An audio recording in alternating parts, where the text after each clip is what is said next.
ये धारावाहिक साहित्य अकादमी द्वारा पुरस्कृत उपन्यास दीवारों से पार आकाश पर आधारित है। इसे धारावाहिक का रूप देने के लिए लेखक की अनुमति से इसमें कुछ जरूरी बदलाव किए गए हैं। समाज में स्त्री के अधिकार की आवाज बुलंद करते इस धारावाहिक के पात्रों का किसी भी जाति, समुदाय, भाषा या व्यक्ति से कोई संबंध नहीं है। अब मैं तुम दोनों की एक नहीं सुनूंगी। व्योमेश सोनल के बारे में पता कर रहा है और उसे किसी भी हालत में ढूंढ निकालेगा। मैं किसी भी हाल में सोनल को तुम्हारे वहां नहीं रहने दूंगा। अगर तुमने बीच में आने की कोशिश की तो तुम्हें बहुत भारी पड़ेगा। सोनल, तुम हिम्मत मत हारना। तुम उस घर पर वापस नहीं जा सकती, नहीं तो तुम अपना करियर सब कुछ खो दोगी। वो तुम्हें एक्ट्रेस कभी बनने नहीं देंगे, लेकिन मैंने तुमसे वादा किया है कि मैं तुम्हें तुम्हारी मंजिल तक पहुंचा के ही रहूंगा। भाभी, आज मेरे हाथ की चाय पी के देखिए। मैं पापा के लिए चाय बनाने जा रही हूँ। नहीं पूनम, मैं चाय नहीं पीती हूँ। तो आज से शुरू कर दीजिए। जो काम नहीं करती हूँ वही करना होगा क्या मुझे? क्या बात है भाभी, किसी ने कुछ कहा? नहीं Poonam, I am really sorry. मैं शायद कुछ ज्यादा ही बोल गई। माफी मांगने की जरूरत नहीं है भाभी, पर ये बताइए कि हुआ क्या? पूनम, हमेशा सारे नियम लड़कियों के लिए ही क्यों बनाए जाते हैं? भाभी, आप अपसेट लग रही हैं। कोई बात है तो आप मुझे बता सकती हैं। चाहती हो पूनम, आज जागने में थोड़ी सी देर क्या हो गई, फाइबा ने न जाने कितनी सारी बातें सुना दी। मैं और व्योमेश एक ही टाइम पर सोए थे। व्योमेश तो मुझसे भी लेट उठे, लेकिन फाइबा ने उन्हें कुछ नहीं कहा और मुझसे कहा कि मुझे 5 बजे उठना चाहिए। पति अगर सोता रहे तो कोई कुछ नहीं कहता, लेकिन अगर पत्नी सुबह जल्दी ना उठे तो उसे बहुत कुछ सुनाया जाता है। औरत और मर्द के बीच ये भेदभाव क्यों? कि औरत को थकान नहीं होती है पूनम? भाभी, आप गलत नहीं हैं, लेकिन फैबा अपनी मर्जी से ही चलती हैं। उनकी बात को काटना बहुत मुश्किल है। तो इसका मतलब है कि इस घर में बहू और बेटियों को अलग समझा जाता है? जी भाभी, ये सच है। फैबा के अपने नियम हैं और इस घर में सब उनके नियम मानते हैं।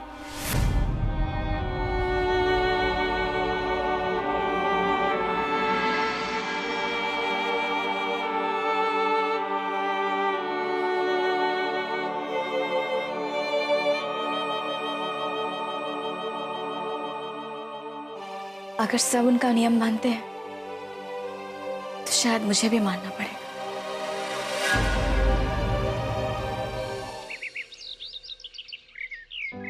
जतिन, जतिन, मैं शूटिंग के लिए जा रही हूँ। तुम्हारी सेवा मां, फाफड़ा अने गाठिया तैयार। अरे जतिन, तुमने क्यों नाश्ता बनाया? अरे सिर्फ अपने लिए नहीं, तुम्हारे लिए भी बना है। हाँ, पर क्यों? देखो, कल रात तुम देर से आई थी शूटिंग से और आज भी तुम्हें सुबह सुबह शूटिंग पर जाना है और मुझे लगा तुम थक गई होगी, तो मैंने सोचा तुम मेरे लिए इतना सब कुछ मत करो। क्यों ना करूं? तुम मेरी सबसे अच्छी दोस्त हो और दोस्ती में मदद बिना बोले की जाती है। जतिन,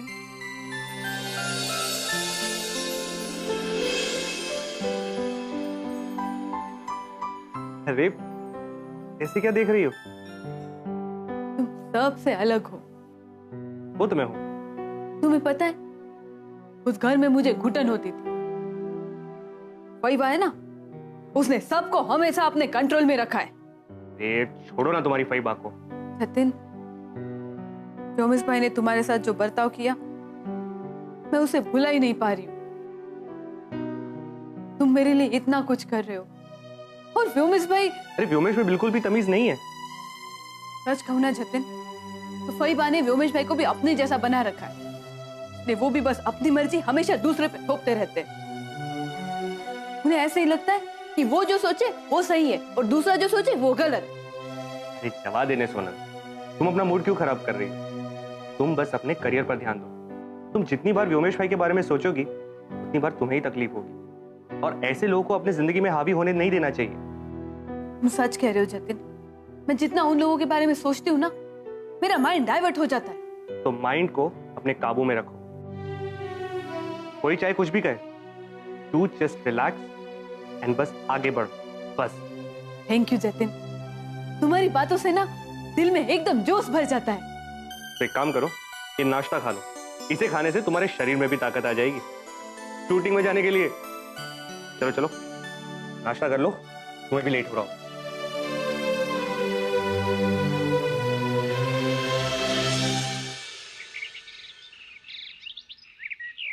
ललिता बहन, आपकी बात सही है, और अभी जमाना बदल गया है। लड़कियां कहां से कहां पहुंच रही हैं। बस यही तकलीफ है आज के जमाने की। लड़कियां कहां से कहां तक पहुंच गई, लेकिन उनको घर की रसोई तक पहुंचने में तकलीफ हो रही है।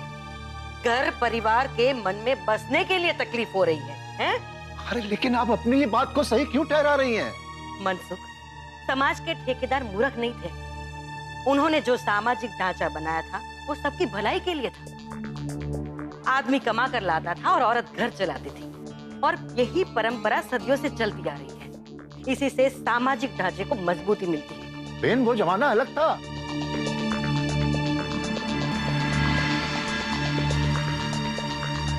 खोटू नहीं को मनसुख, लेकिन तुम कुरीति को सामाजिक ढांचे के साथ मत जोड़ो। पहले औरतें जब घर संभालती थी तब शादियां कितनी टिकती थी, और आज औरतें जब घर की दहलीज लांग कर बाहर काम करने जाती है, नौकरी करने जाती है, तब घर परिवार टूटने लगे हैं। आज देखो तलाक के आंकड़े कितने बढ़ गए हैं।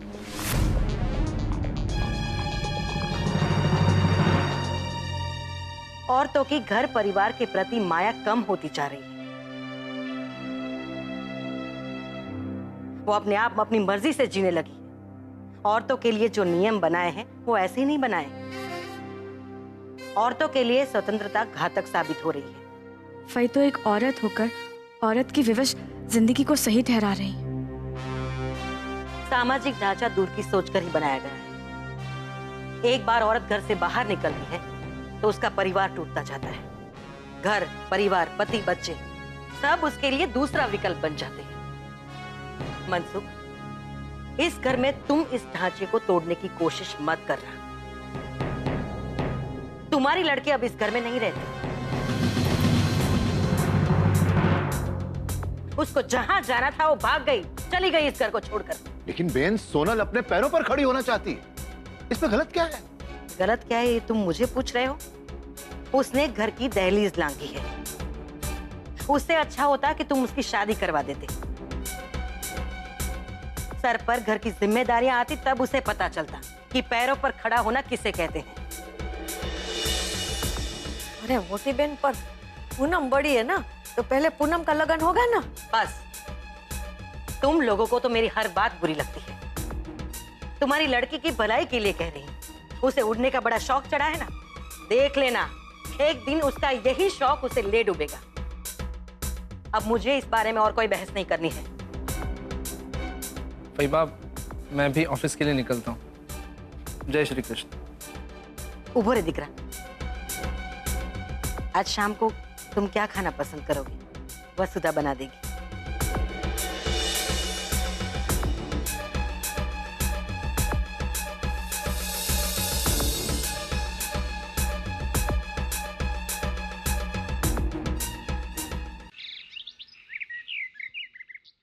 तेरी तो कुछ समझ में नहीं आ रहा है, क्या करें?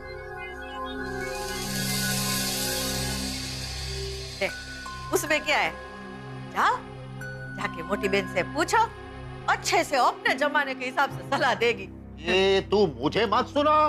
अरे तो क्या करूं? दिमाग खराब करके रखा है उस हिटलर ने मेरा। ऊपर से व्योमेश का भी दिमाग खराब कर दिया है। मंजू, मुझे तो डर लग रहा है। व्योमेश ने जतिन को बोला है कि सोनल को इधर छोड़ दे। अगर जतिन सोनल को इधर नहीं छोड़ता तो व्योमेश क्या करेगा? आप ज्यादा ही टेंशन ले रहे हो पप्पा। क्या मतलब? क्या मतलब ये कि व्योमेश भाई ऑफिस चले गए और फईवा भी मंदिर जाने के लिए तैयार हो रही है। फैबा के लौटने के बाद कह देंगे कि जतिन सोनल को लेकर आया था, लेकिन सोनल ने यहाँ रहने से इनकार कर दिया।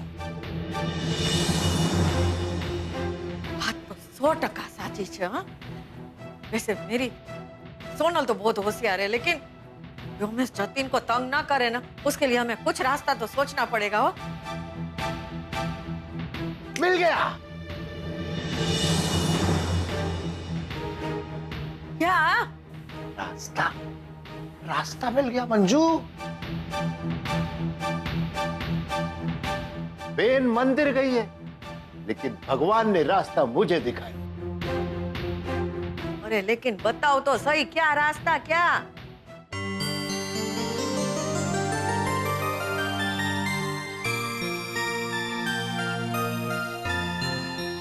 बहू, क्या हुआ बहू?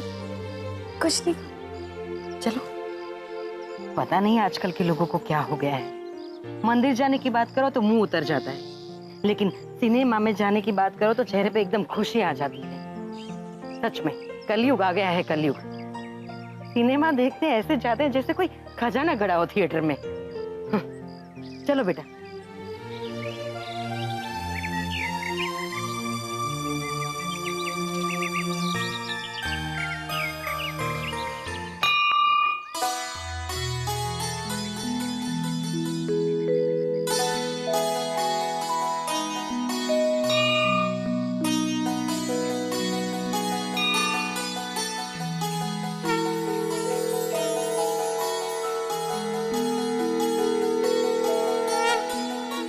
वसुधा बेटा, बहुत पुराना मंदिर है ये। यहाँ भीड़ भाड़ भी कम रहती है, इसलिए दर्शन अच्छी तरह से हो जाते हैं। मैं सालों से यहीं आती हूँ। इस मंदिर में जो मांगो मिल जाता है। जब से मैंने व्योमेश को संभाला है, तब से हमेशा इस मंदिर में आकर मैंने उसकी खुशी मांगी है। अब तुम उसकी पत्नी हो। आज भगवान से सच्चे मन से अपने सुहाग के लिए प्रार्थना करो कि उसकी लंबी उम्र हो।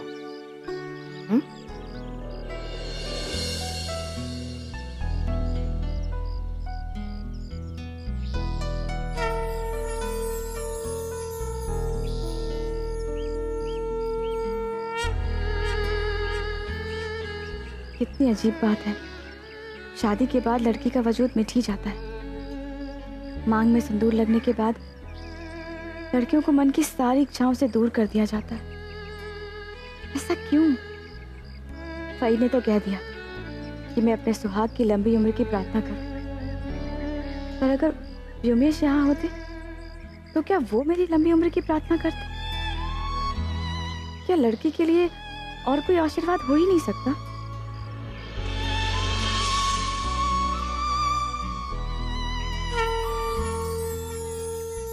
वसुधा बेटा, मंदिर अच्छा लगा ना तुम्हें? हाँ फैबा, बहुत सरस। वैसे ये बहुत पुराना मंदिर है। वार त्योहार में व्योमेश यहाँ दान जरूर करता है। बारिश में मंदिर की एक दीवार टूट गई थी तो मंदिर के पुजारी जी ने व्योमेश से कहा। उसने तुरंत पैसे देने का निर्णय ले लिया। वैसे बहुत दानी है मेरा व्योमेश। किसी का दुख उससे देखा नहीं जाता।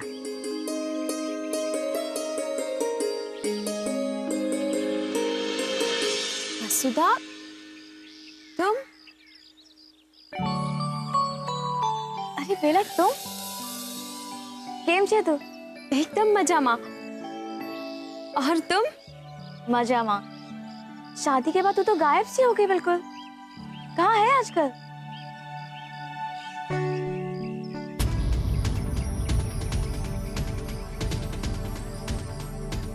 कुछ नहीं, बस यही हूँ। तुम बताओ, तुम्हारी शादी हो गई? हाँ, बस अभी कुछ दिन पहले ही हुई है।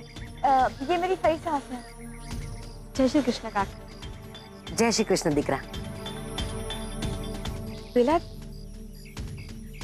तुम्हारा चेहरा इतना फीका फीका से क्यों लग रहा है? 4 साल के बाद मिली हो तो तुम्हारी हालत इतनी बिगड़ी हुई सी लग रही है। नहीं, कुछ नहीं, वो बस खुद के लिए टाइम ही नहीं मिलता ना, इसलिए। अरे तुम्हारे पति कहाँ हैं? तुम्हारे साथ आए हैं? नहीं नहीं, वो तो ऑफिस गए हैं। वो मैं मंदिर आई थी। पर बात क्या है बेला, सब ठीक है ना? तुम्हारा चेहरा इतना उतरा हुआ क्यों? हाँ सब ठीक है। वो क्या है कि मैं वॉक करने गई थी और फिर वहीं से वॉक करते करते मंदिर आ गई, तो थोड़ी सी थकान है बस, बाकी सब ठीक है। जानती हो बेला, अभी कुछ दिन पहले मम्मी तुम्हारे बारे में पूछ रही थी। तुम्हारी शादी हो गई तो तुम्हारे साथ कोई कांटेक्ट ही नहीं रहा। अब 4 साल के बाद मिली हो, प्लीज अपना एड्रेस दो, मैं तुमसे मिलने जरूर आऊंगी। हाँ हाँ क्यों नहीं, तुम अपना नंबर दे दो, मैं अपना एड्रेस तुम्हें मैसेज कर देती हूँ। लिखो 8452802007।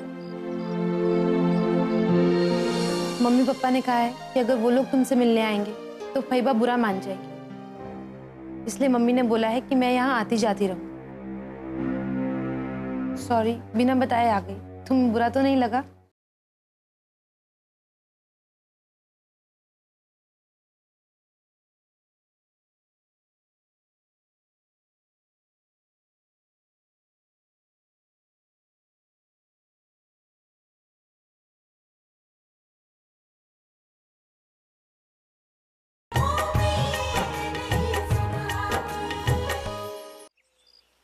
कैसी हो गई है बेला?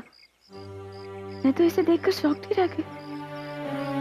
इतनी सुंदर हुआ करती थी, शादी के बाद तो सारा नूर ही उतर गया उसके चेहरे का। कहीं ससुराल में इसे तकलीफ तो नहीं? वसुधा बेटा, जल्दी करो, अब घर भी पहुंचना है। हाँ फिर बाप, चलते हैं। बेला तुम अपना एड्रेस मैसेज कर देना, मैं तुमसे मिलने जरूर आऊँ। हाँ बाय। जय श्री कृष्ण काकी। जय श्री कृष्ण बेटा। जय श्री कृष्ण। जय श्री कृष्ण। चलो बेटा।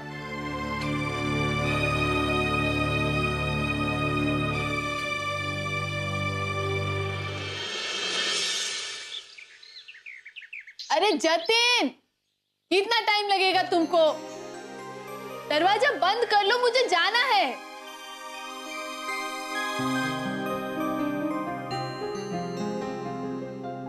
अरे पूनम बहन, इतनी सुबह सुबह बैठने के लिए नहीं कहोगी? अरे पूनम बहन आओ ने बेसो। मम्मी पापा ने कहा है कि अगर वो लोग तुमसे मिलने आएंगे तो फैबा बुरा मान जाएगी, इसलिए मम्मी ने बोला है कि मैं यहाँ आती जाती रहूं। सॉरी, बिना बताए आ गई। तुम्हें बुरा तो नहीं लगा? अरे पूनम बहन, इसमें बुरा लगने की क्या बात है? तुम्हें यहाँ आने के लिए पूछने की जरूरत थोड़ी है। तुम जब भी आओगी मुझे अच्छा ही लगेगा। तुम शूटिंग के लिए निकल रही हो? हाँ देखो ना, बस निकलने की तैयारी ही कर रही थी। कब से जतिन को बुला रही हूँ कि दरवाजा लगा लो, पर वो है कि सुन ही नहीं रहा। अब तो मैंने तुम्हें डिस्टर्ब कर दिया। नहीं पूनम बहन। जतिन, अरे जल्दी करो। अरे लो आ भी क्यों? तुम तो तैयार होने में लड़कियों से भी ज्यादा टाइम लगाते हो। अरे दरवाजा ही तो बंद करना है, कोई घूमने थोड़ी जाना है तुम्हें। अरे पूनम कैसी हो तुम? मैं अच्छी हूँ, आप दोनों कैसे हो? बस हम दोनों भी कमाल है, बेमिसाल है। पूनम, तुम्हें कहीं यहाँ पर रोमेश भाई ने तो नहीं भेजा? अरे नहीं नहीं, सोनल से मिलने का मन किया इसलिए चली आई। अच्छा किया पूनम बहन, पर तुमने देखा ना रोमेश भाई ने जतिन को कैसी धमकियां दी। कुछ तो लोग कहेंगे, लोगों का काम है कहना। सोनल, तुम अपने काम पे ध्यान देती रहो, लोग क्या कहते हैं उस पे ध्यान मत दो। कोई और बोलता तो कोई बात नहीं थी पूनम बहन, पर ये तो अपने लोग हैं, अपने घर के लोग, तो मेरी सफलता के आगे दीवार खड़ी कर रहे हैं। सोनल छोड़ने आवाज में, तू शूटिंग के लिए लेट हो जाएगी। मैं भी निकलती हूँ। नहीं नहीं पूनम बहन, जतिन, पूनम बहन जब भी आती है ना ऐसे ही चली जाती है। आज तुम बिना कुछ खिलाए पिलाए उसको भेजना मत। आज तो खा पी कर ही जाना होगा। नहीं, मैं वो कुछ नहीं, तुम दोनों बैठ के बातें करो, मैं निकलती हूँ, ठीक है? जय श्री कृष्ण। जय श्री कृष्ण। देखो, अब तो आपकी बहन भी ऑर्डर देकर गई, तो अब तो आपको कुछ खा पी कर ही जाना होगा। बताइए क्या लेंगी आप? कुछ नहीं। नहीं नहीं, कुछ तो लेना ही होगा। अब कॉफी में वक्त लगेगा, मैं आपके लिए कोल्ड ड्रिंक लेकर आता हूँ। नहीं नहीं, सुनिए, नहीं नहीं, मैं आपकी कोई बात नहीं सुनने वाला, मैं अभी आया।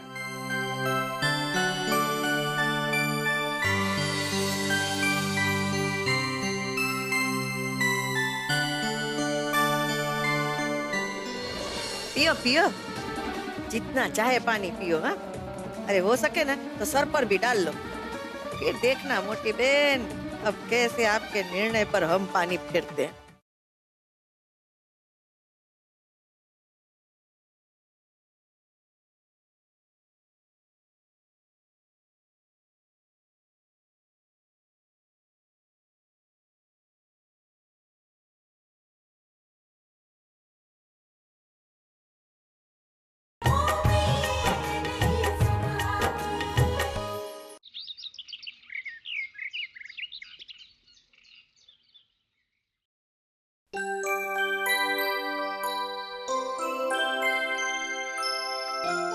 मंजू, ओ मंजू, एक गिलास पानी ला मेरे लिए।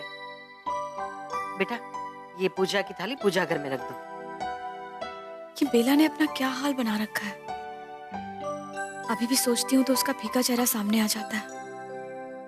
वो अपने ससुराल में खुश तो होगी ना। मोटी बहन गजब थे गई। अरे क्या हुआ, तू इतनी घबराई हुई क्यों है? अरे मोटी बहन, आप लोगों के जाने के बाद ना जतिन यहाँ आया था।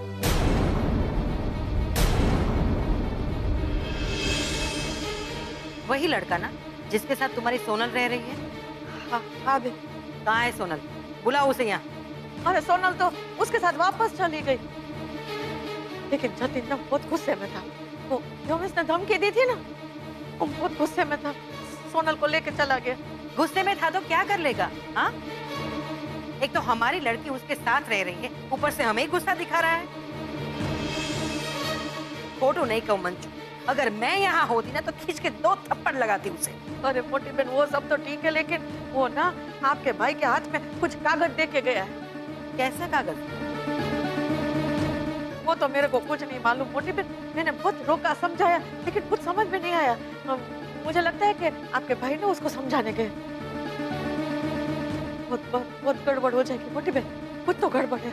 एक मिनट, जरा खुल के बता आखिर बात क्या है और कौन सा कागज, और मनसुख क्यों समझाने गया उस लड़के को? अरे मोटी बहन, वो मेरे को कुछ नहीं मालूम, मेरे को कुछ समझ में नहीं आया। बस कागज देखते ही ना आपके भाई बस सीधे चले गए। मैंने उनको समझाने की कोशिश की, रोकने की कोशिश की, कुछ नहीं बताया। तो वो वापस आएंगे तभी पता चलेगा कि हुआ क्या है। क्या जरूरत थी मनसुख को उसके पीछे जाने की? फोटो नहीं कहूँ, पर तुम लोगों में जरा भी अक्ल नहीं है। तेरी बातें सुनकर तो मेरा सर चकरा रहा है। अब तू पानी तो पिलाने से रही। वो बेटा, जा मेरे लिए पानी लेकर आ।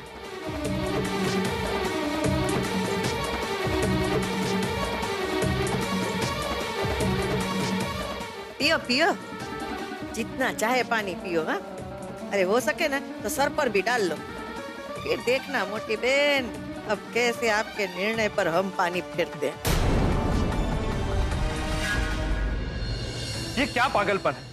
अरे मैं तो सोनल की भलाई चाहता हूँ और वो अपने ही भाई के खिलाफ पुलिस कंप्लेन करेगी। मैं कहती थी ना कि ये लड़की अपने हाथ में नहीं रहेगी। अपने ही घर के लोगों को पुलिस के चक्कर में फंसा दिया इसने। मम्मी,